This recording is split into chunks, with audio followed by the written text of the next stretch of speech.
It may seem like it's still a ways away, but candidates are already throwing their names into the running. Thanks for joining us for Fox 40 News at 6:30. I'm Eric Harriman. And I'm Nikki Lorenzo. Right now, there are just two candidates in the race, but that could change as the December 8th filing deadline gets closer and closer. So last month, Dr. Flowjon Coffer became the first candidate to throw her name in the race. The epidemiologist, who is the senior director of policy for public health advocates, was most recently involved in city politics by leading the Citizens Advisory Committee. And then on April 28th, prosecutor Maggie Krell, who you see right here, entered the race. Krell previously served as the chief legal counsel for Planned Parenthood Affiliates of California and as a deputy attorney general in the State Department of Justice. So to talk about this race and what could potentially happen over the next few months, we have, I think, the best person in Sacramento to talk about this, Democratic strategist Steve Maviglio joining us. Steve, I also want to point out that you wrote this piece for Inside Sacramento titled Mayor Intrigue. So we're going to talk about some of those candidates. First of all, what do you think about the two names that have jumped in so far and their chances? Well, both are relative newcomers to politics. Maggie Krell did run for county attorney several years ago. She did very well as a Democrat, but didn't win. But she's been kicking around, working actively in Planned Parenthood, and she is probably a formidable candidate if she can raise money. Women candidates often have that kind of trouble matching some of the fundraising that some of the more established politicians that are in office do. All right, so what about Dr. Flowjon Coffer? Thoughts on her? Not a medical doctor, just to be sure. She's an outsider. She'll be carrying the banner of the far left. She's emphatic in her defunding of the police and on public safety. So she'll have a real contrast to many of the other candidates, the more serious candidates who have established records and have been able to raise money.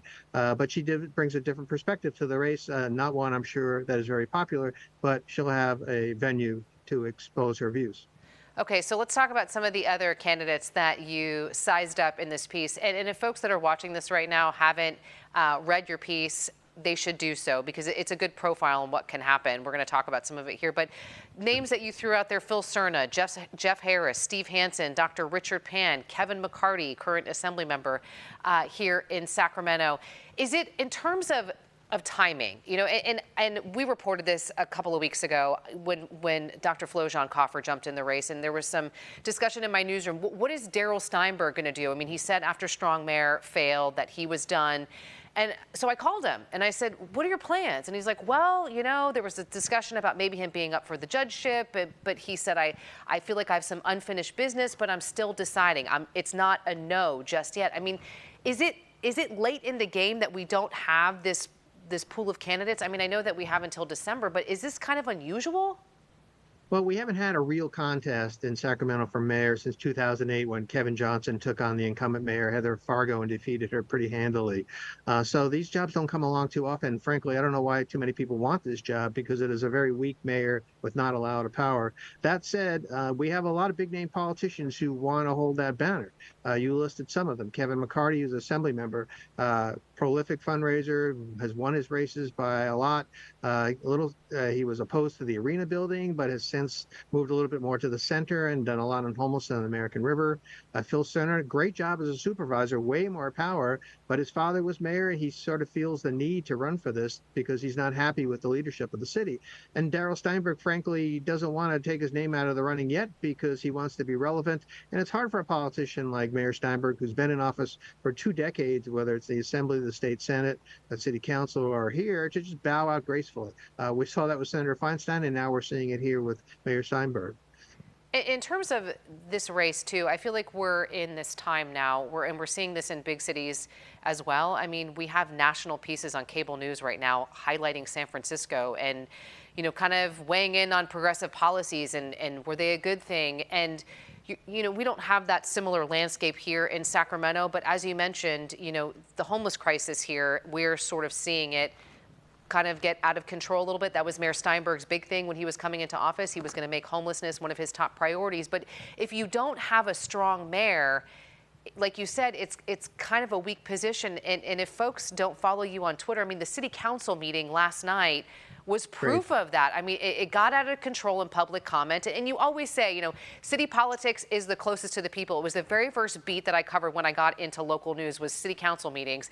And you can't walk into, you know, the Senate hearing and just start telling, you know, Dianne Feinstein and Alex Padilla what you think of them. But you can go down to City Hall and have public comment, and you can tell Mayor Steinberg and the rest of the council what you think of them. So they are more raucous in ways, but also, I mean, it just completely got out of control. And the mayor, I believe, even just had to use some profanity because there were some anti-Semitic comments made by the person during public comment. Right. Well, you know, people say it's free speech, but there's a limit to that. You can't yell fire in a theater, and you shouldn't be able to do what's going on at City Hall. And unfortunately, the city leaders have allowed it to happen. You know, the mayor has the ability to throw people out of that anytime he wants to. But Darrell Steinberg is, if nothing else, an incredibly nice guy. But I think even he's had it up to here with the antics at City Hall.